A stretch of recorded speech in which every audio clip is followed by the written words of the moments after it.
Now,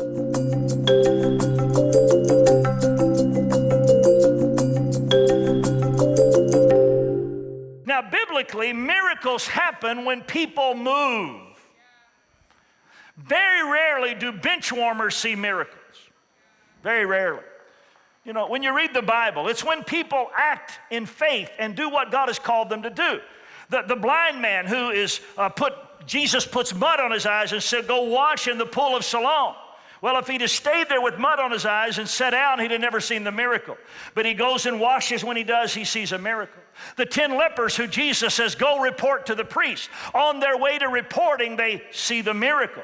Or when Jesus says to those standing by at the feast of a wedding feast in Cana, he says, fill up the water pots and then begin to give to everyone. Somewhere in that movement, somewhere in that obedience, as they began to carry the water to the guests, it turned into wine. Or when they took 5 loaves and 2 small fishes, and Jesus said, feed the people. There wasn't a big supply like the whole stage goes with fish and loaves. No, they started passing it out. And the more they passed it out, the more they had to pass it out. And the miracle was in the motion. It's when you step into the impossible, when you step into the complication, that God shows up and does what is impossible for man. Come on, give God praise.